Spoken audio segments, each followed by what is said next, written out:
notified every time I upload, and comment down below your thoughts about it. Don't forget to enjoy. Look at the example of the mud. You went to, I'm dragging my feet through mud.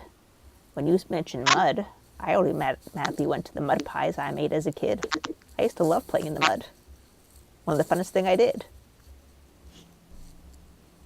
Okay, I'm seeing it through my perspective, through my filters. You're seeing it through your filters. Change your filters. That's all you have to do. Because there's good and there's bad in everything. You get to choose which one you want to look at. But when you've had this established habit of looking at things kind of negatively, it doesn't just seem like it changes real easily. You're right. And let me tell you a bit more about myself, okay? I have this one friend who I take lots of walks with. And we used to always discuss things together. A lot of the stuff that I work is my work stuff and, the whole thing, that law of attraction and everything. And at some point, I would start telling her something, and then I would stop myself. And I would say, wait, that's not what I want to talk about. And I would change the topic to something that was better. It wasn't easy at first, and I'd often fall, and I'd often say, darn it, I didn't want to say that. Why did I just say that? But after a few months of doing this and being conscious about it, I started finding myself having less and less to stop myself because I didn't go there anymore. Until I got to the point where my friend looked at me and said, wow, your life is getting so great. Because all I would tell her is the good things. I wouldn't touch the bad stuff. I didn't want to go there. Well, so what you're saying really is our world is a projection of our inner selves. Yep. Absolutely. It's also really interesting because I don't look at myself as being in the poverty line. Okay? People look at my salary sometimes and they say, oh my goodness, she's living in poverty. I feel I have everything I need and want. Obviously I could have more. Obviously I could want more. No question about it. But do I have everything I need and want? Yeah.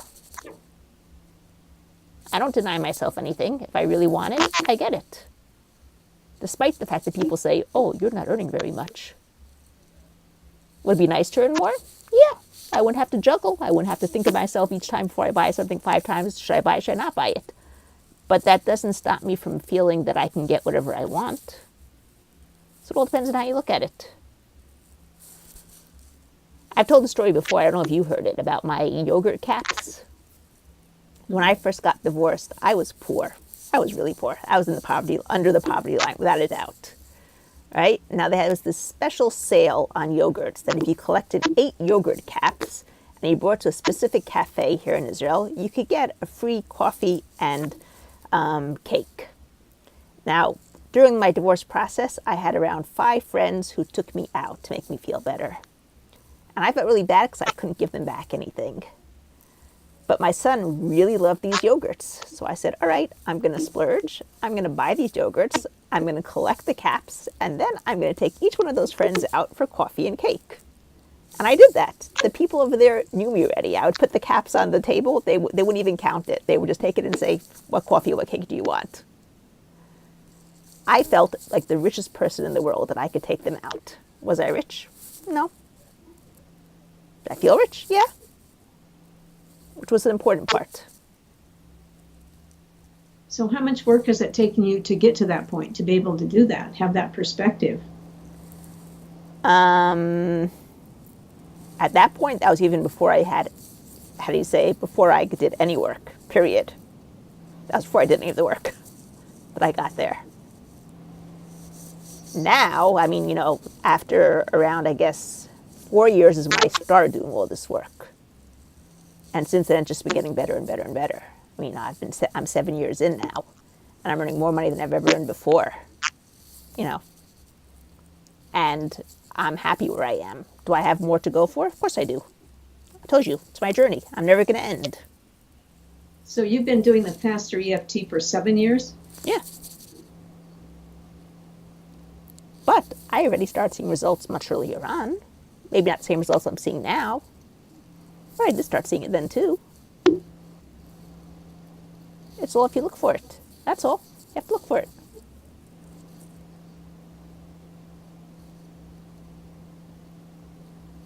I mean, I'm asking you this because I truly want to get to a different place in my thinking. I mean, I told you before, this is a miserable place to live like this. I don't want to do Yeah, yeah. this. I understand that. I definitely understand that. Every calamity, every hardship that you go through in life leaves you a place for growth if you take it.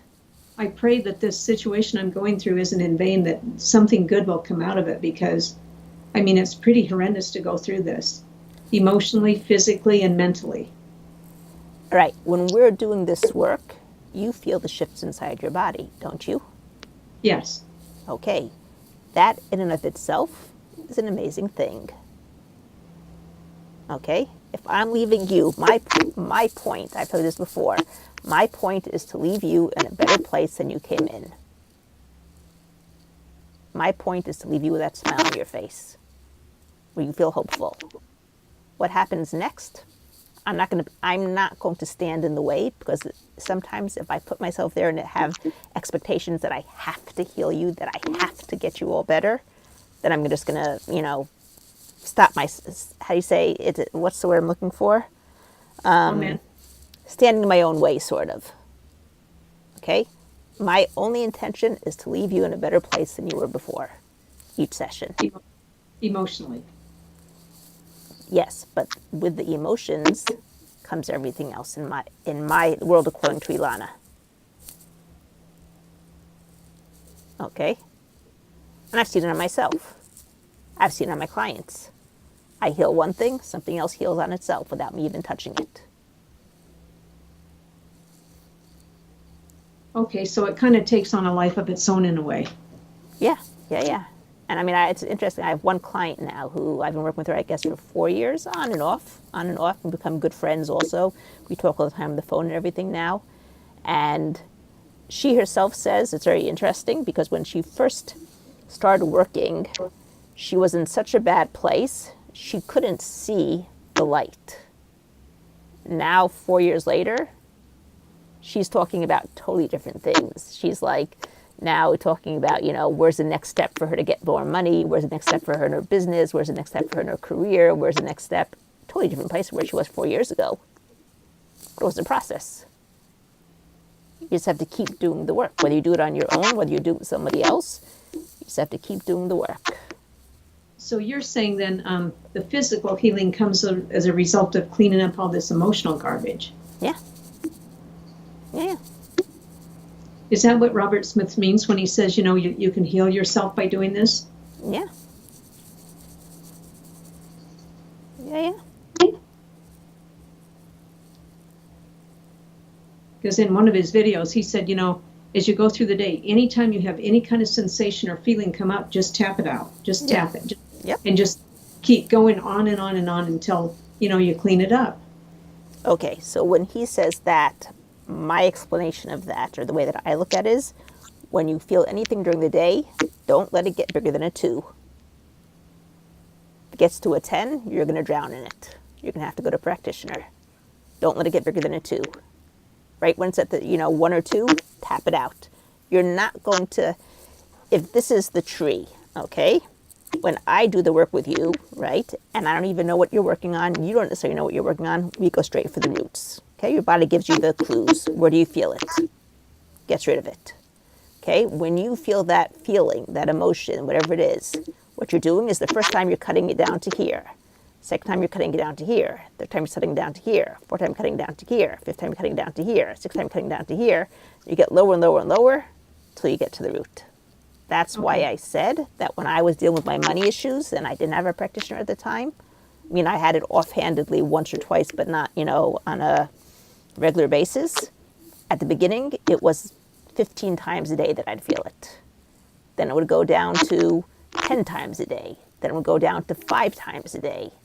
Then it would go to 5 times a week. Then it would go to 3 times a week. It was over the period of, a few months till it finally disappeared. But I couldn't even tell you when it disappeared.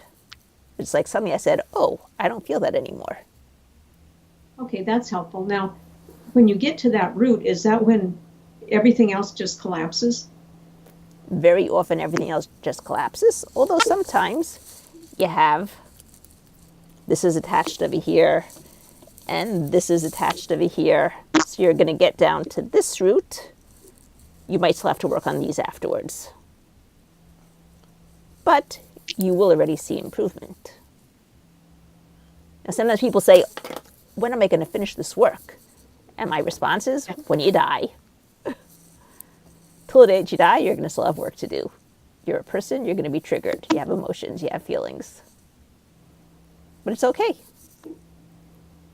Just look at it, it's okay. I'm ready to do the work. I'm willing to do the work. I'm willing to see the feelings getting better and better. It's okay. But again, I mean, you feel like this will help physical aspects of a person. I've seen it help physical aspects of the person before. I've seen it. When that happens, I can't tell you. Right. But I've seen it help physical aspects. Don't forget, if you like this video, leave a like down below, subscribe to my channel, or subscribe to my newsletter. The address is right down below over there. Have a great week.